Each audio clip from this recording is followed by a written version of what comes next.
done every time.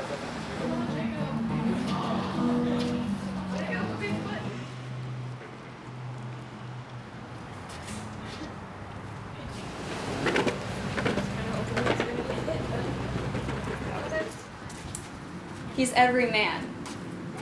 Scared, out of his mind, petrified, and beautiful. This person that we most want to love, we most want to find ourselves in it, and we can relate to him in so many different ways. Everyone has felt vengeful, has felt lonely, has felt love, has felt these things, these powerful, universal things, all encompassed in this one organ, Hamlet.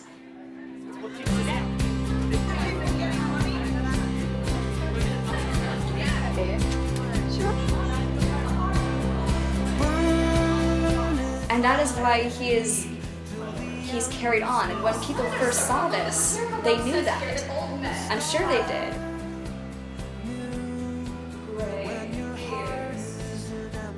How else could it have come so far if it did not relate to us on this universal level in so many different things and in so many different ways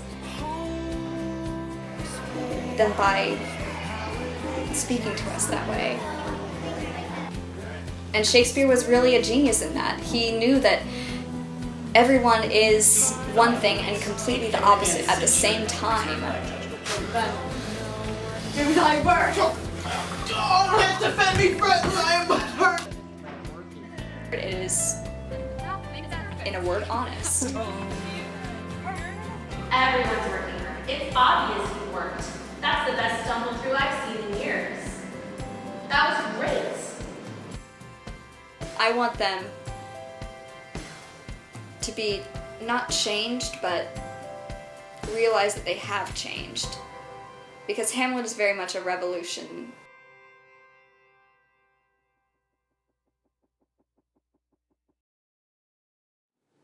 My background as an actor. Well, I acted in 2nd grade as a bird in a butterfly play. Yeah. It was okay. It wasn't an actual, like, motivation. What is your characters want to do? No, it was just a bunch of 2nd graders acting like birds. And the skunk spray, one scene broke. Everyone started laughing. It wasn't very serious. In 3rd grade, I sort of acted in a 3rd grade play, because it was in 3rd grade. You'd expect that from a 3rd grade play.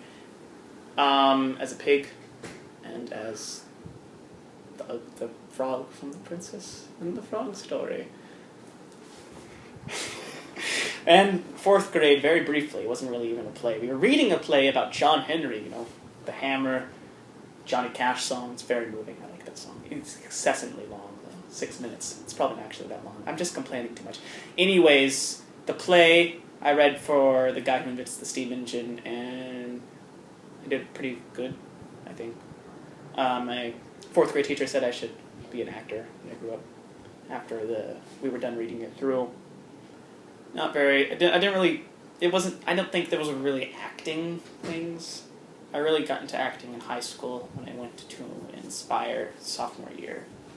I tried to get into You Can't Take It With You, but I missed too many rehearsals.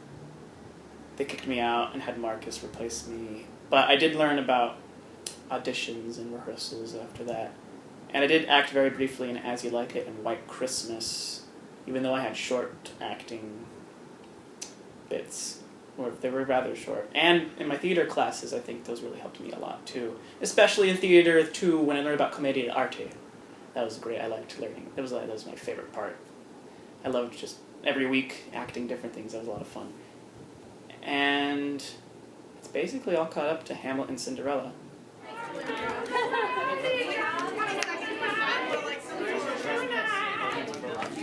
The top concern for me now is just remembering my lines and giving them off at the right time and going off at the right cues. Because I sort of got it, but I've been kind of busy the last few days and haven't really gone over as much as I should. So I'm a little, like, 80% there. It's just sometimes I miss my cues, so that's just my main concern. Meeting the cues and then saying the right lines and articulating them well. Because sometimes when I'm nervous and I'm trying to think of my line frantically, I speed things up a little bit, or I slur. So that's basically my only concern, because the acting part sort of goes with it after you memorize it, I think, at least for me. You memorize the lines, it's easier to act. I don't know if I'm that phased about it. I'm kind of used to being busy a lot, because I'm involved in a lot of organizations. It's just the sleep. I just miss the sleep. But I mostly just deal with it, but just dealing with it, going to do it every day.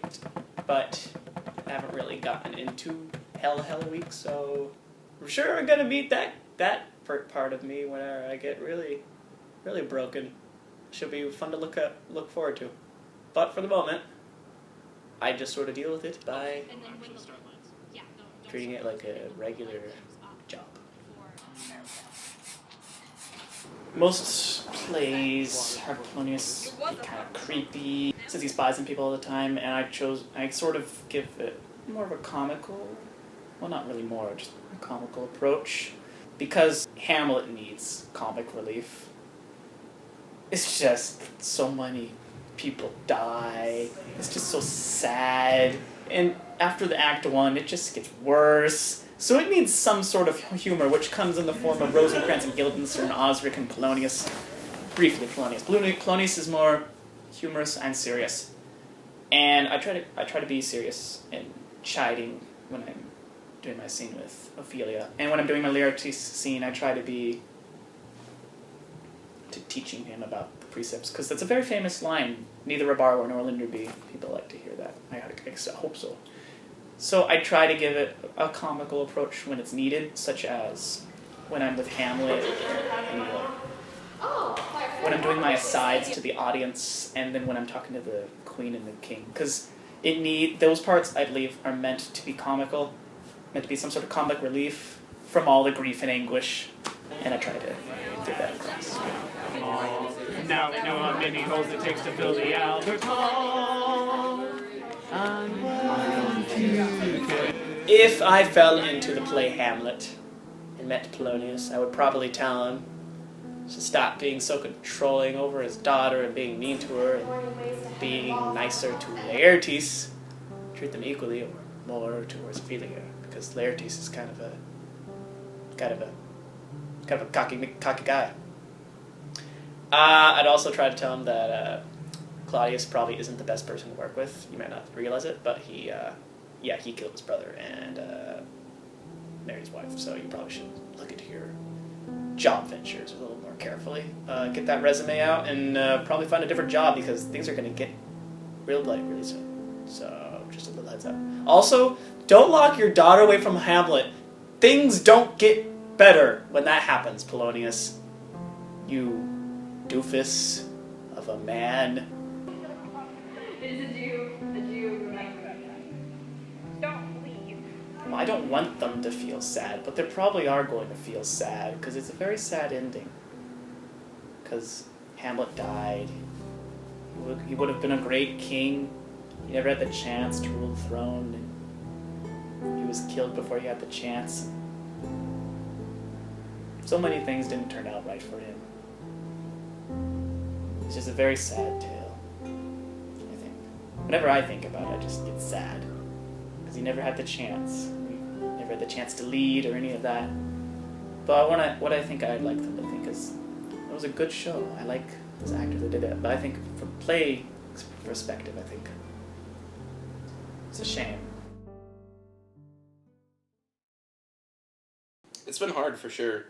I've set aside time where I need to just get back to who I am and get in touch with myself rather than because I've spent a lot of time in rehearsal, which has been kind of crazy with homework and all of that. So I have to set aside some time where I can really get back into myself and refocus on important things. Now listen, and listen good. All you can eat is all you can eat. Don't go over the limit, boys and girls.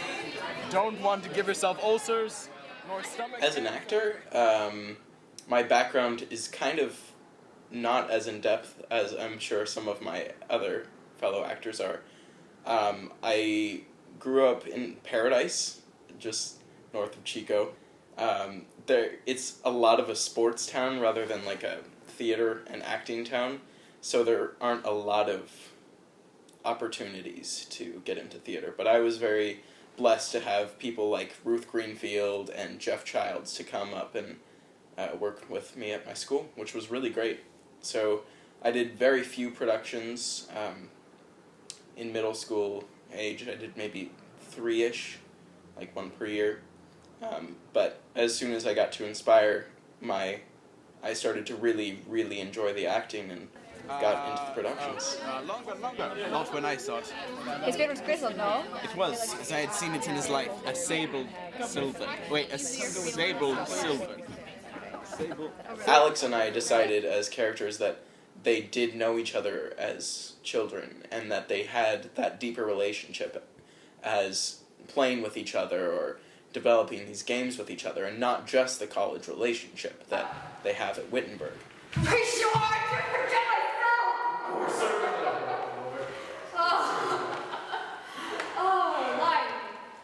Life. But that is a contributing factor. So, at the beginning of the play, he comes in onto the guards who are telling him of the ghost. He hasn't seen the ghost as of yet, but he hasn't seen Hamlet either. So he re-enters to tell Hamlet of the news. And this is a beautiful thing because it's a reuniting of two characters, but it even develops into a further relationship, one of trust, and when he relays this information onto him, and he goes with him.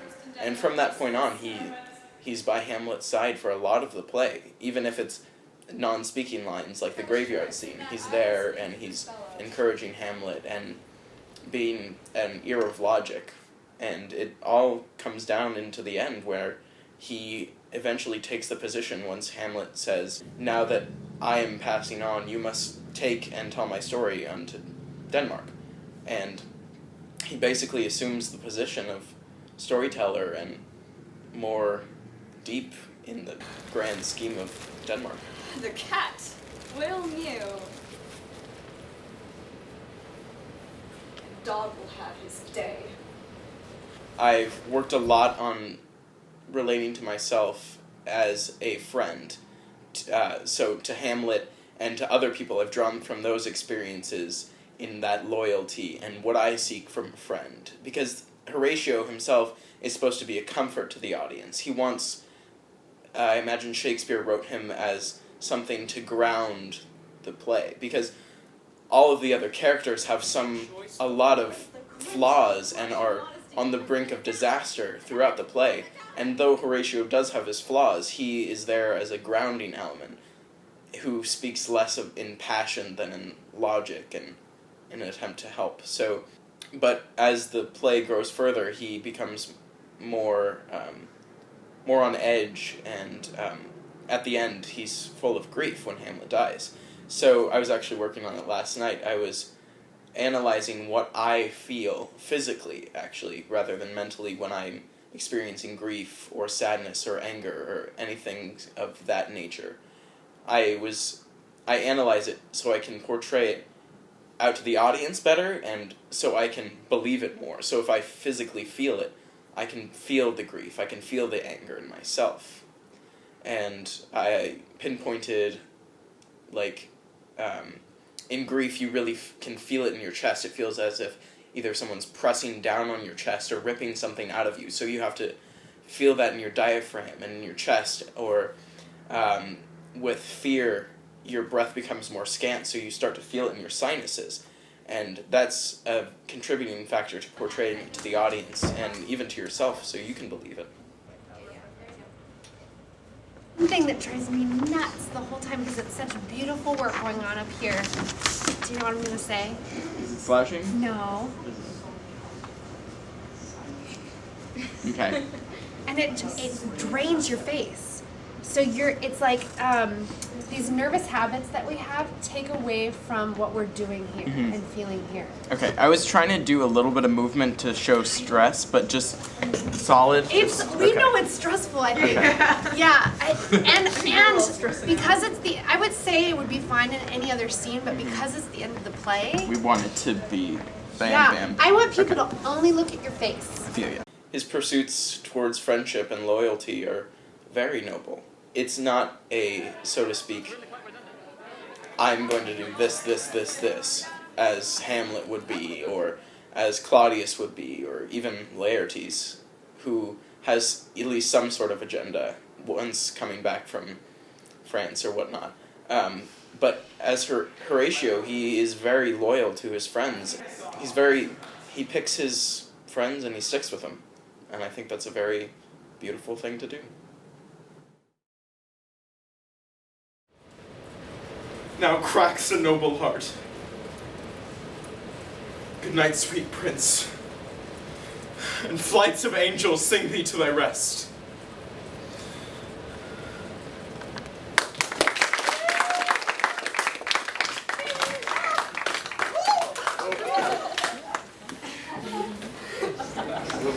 Great. Hey, I'm emailing these notes right now. Thank you. Everybody stay put for a minute. And then JP just makes this. It was just like the pressure right there.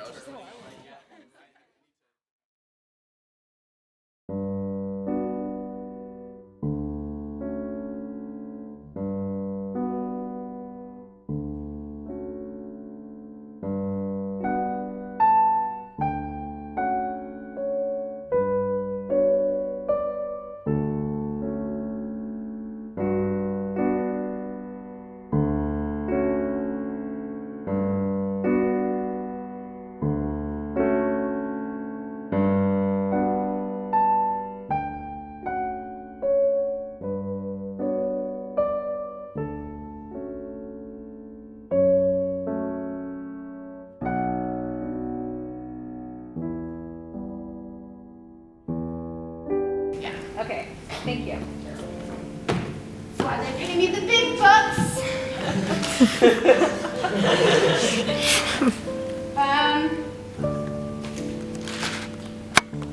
Horatio. Yes. You're still anticipating the action of the play. Can you give me an instance? Yes, I want to give you an example. Wonderful. Hamlet, come up here. Horatio, come up here. Go to that little bit right before you're like, come go with me to the king. It's right after you see your father's ghost. You're over here. You're over here. Okay. It's going to be a really great show. However, we have a lot of work to do in between now and Thursday. So let's get this going. Is it, wait, Oh, it's like when we were about to swear. oh, so we're down here? I don't remember. But anyway, so There needs no ghost that comes to tell of this. where's the part where you shake hands? And so good friends. Without earlier. Without our circumstance and all, I hold it fit that we shake hands. Okay, can you do that part? Before that. Just right before? Before that. We know this. Just leading up to the handshake. That's all I want to see.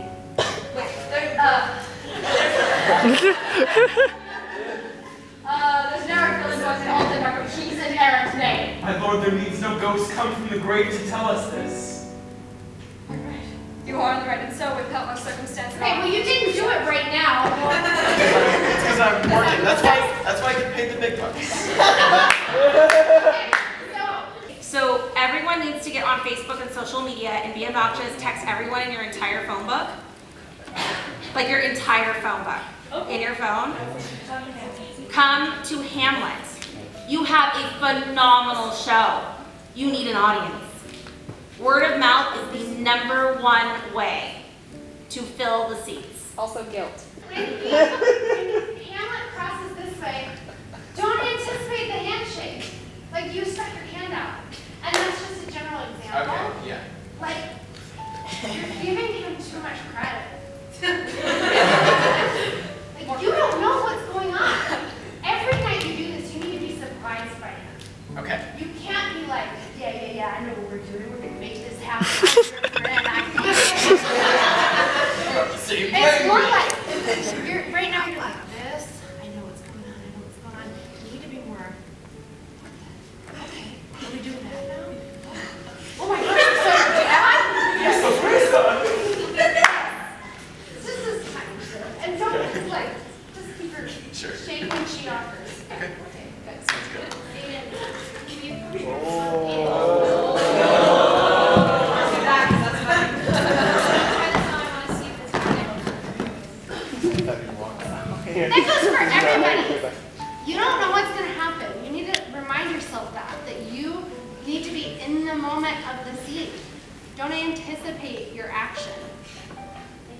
you know what your action is because we've rehearsed it.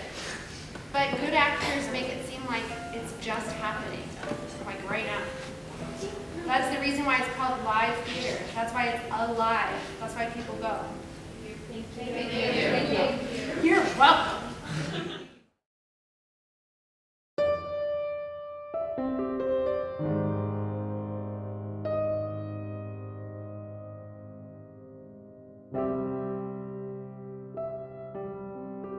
I'd love it if they saw their own ghosts, if they were harrowed up with fear and wonder just as Horatio was. To be or not to be. Hamlet comes full circle, just as everyone else does. Honestly, I want them to see, to take away some kind of universal truth. Some acknowledgement of this. Because we all live, we just don't often realize it. And what Hamlet does for the entire duration of the 3 hours is live for people. Two solid flesh would melt, thaw, and resolve itself into a dew, or that the everlasting had not fixed his canon against self-slaughter. Oh God. He's living for them, and he's living for himself, and he questions what it is to be a human, at least on 3-4 different accounts. On what it is to be a human, to actually be a hunk of flesh capable of so much and so little at the same time.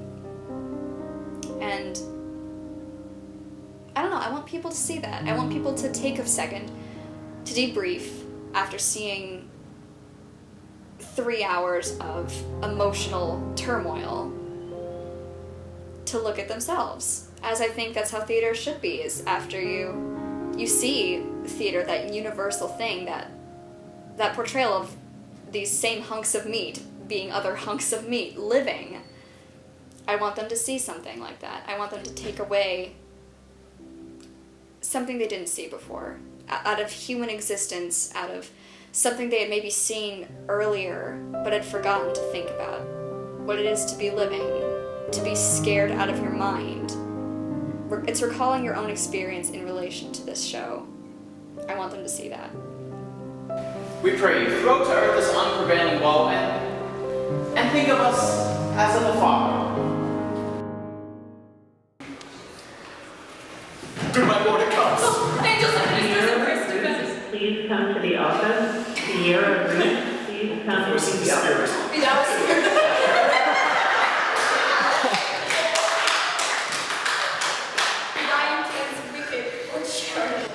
Honestly, I never thought I would get a first chance to play this role, which I did in 7th grade alongside you. And ever since I'd heard the story of Hamlet, my dad used to tell it to me at least once a week in the car when we were driving to school. I loved the story since I can remember. And preparing for the role, ever since I heard we were going to be doing it in 7th grade, I told myself, I have to play this role. I have to. I know this. I know this story, and I know this character. And I was like 11, and I was so sure I knew everything about it. But I didn't. And so when I performed it, I knew that I didn't, and I didn't fully encompass anything. So when I heard that we were going to be doing it again, and I'd be getting a second chance to do this, I was preparing from the moment I heard that. I knew it was time to step it up and to do everything in my power to encompass it this time, because I don't think there's a third chance for such an opportunity. There is no theater without an audience. It's empty. When Hamlet was first written, I mean, again, it was a very contemporary play. It was the modern man on stage. It was actually Shakespeare's, you could argue, his very first psychological, well, the very first psychological realistic drama, because Hamlet is so invested in the audience. All of the soliloquies are to the audience. At the very end, you that look pale and tremble at this chance that are but mutes or audience to this act, the show. It's telling the audience to take something away from this. It is demanding the attention of the audience to carry this story on. And that is why it is the most interpreted of Shakespeare's plays, the most popular, is because the audience has to take something away from it. They are commanded to. On a whole new level. I mean, Shakespeare, of course, with his comedies, with his other tragedies, Othello and Much Ado About Nothing, two very contrasting plays, they still are preserved, but they are not as produced or as well known or taught as Hamlet, because there's something so different. That's the thing. That's why playing Hamlet, it really is daunting, because you realize everyone is here to see how you speak. To see what you have to say and how you'll say it differently than how they've heard it, because they've heard it before. They've lived what Hamlet is saying. So long? Well, let the devil wear black and olive, a suit of singles. Died 2 months ago and not forgotten yet. Well, there's little... Strictly speaking, from the text. And from what I've discovered personally, when you act as Hamlet, it's a lot different than from looking at it from a scholarly context or pursuit. It just is. You go on this completely different emotional observation of what the text means to you rather than to the story as a whole.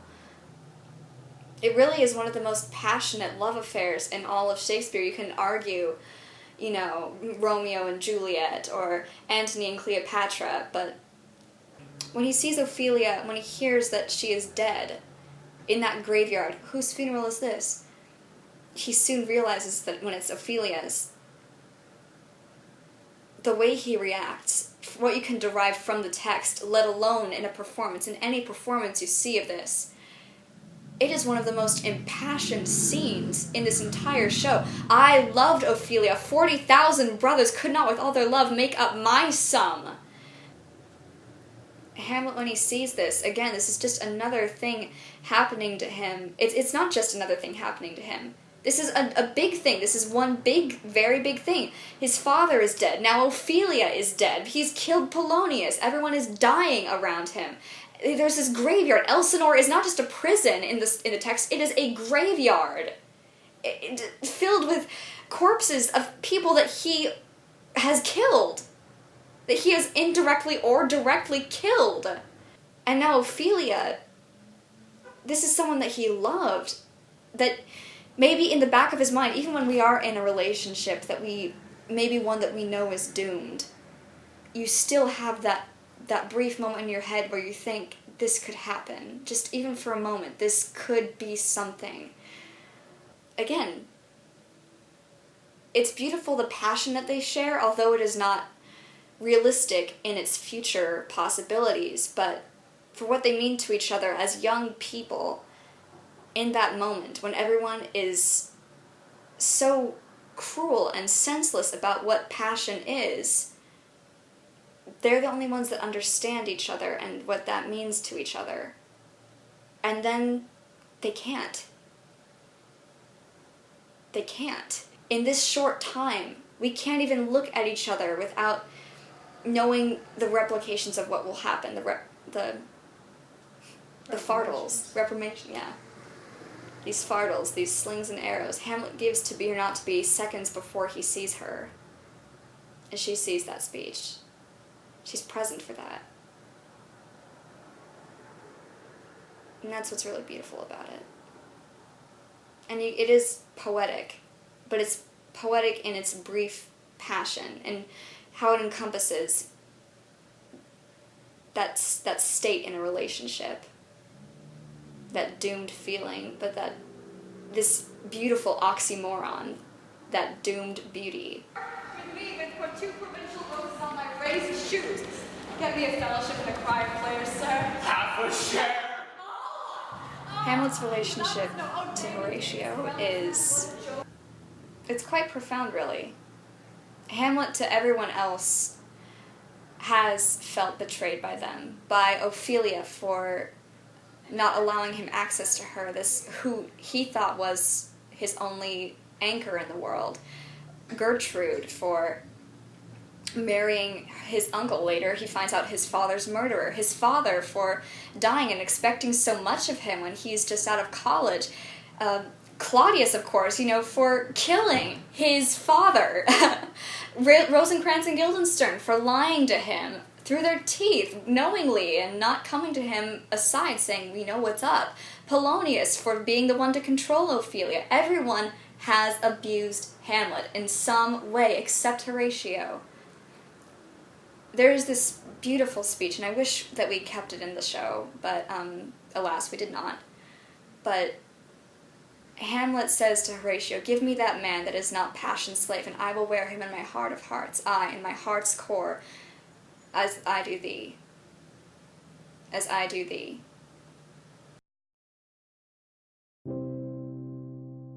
Oh, is this the 3 words one? This is the 3 words. I was trying to think of it, but I don't know. I'll in the moment. Here we go. Petrifying. Sad. Passionate. Suspenseful. Senseless.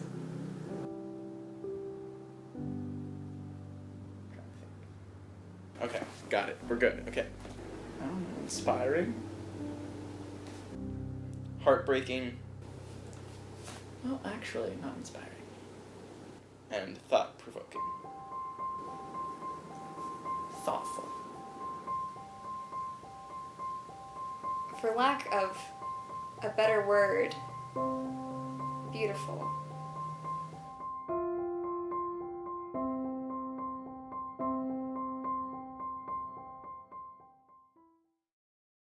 Thank you. Yeah, thank you for this. I can't wait to see it, and Can't wait to see yours. I can't wait to see it either. Will you sing the Johnny Cash song for me?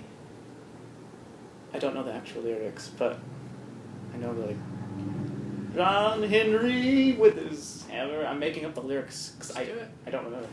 John Henry with his hammer hitting upon the ground. He said, "What? Can you hit that hammer upon the railroad track? I can shovel the dirt with his hammer." And then saw a machine. I'm skipping a lot. I'm skipping so much. They saw a machine and said, can a machine enjoy a baked bean meal? Can a machine recite a play? Men get paid money for doing work, not machines. So he went right away. That's also another thing in Shakespeare, how many skin diseases he likes to cite. That's pretty cool. And then John Henry died. Gave his hammer, no, before he died, he gave his hammer to his son and said, "Son, take this hammer." I didn't want to. Take this hammer. You tell, whenever someone goes up to you and says, "I want you to make a railroad across America," you say, "I can dug a shovel. I can pick an axe. I can pick a shovel too. That's what a man's gotta do." End.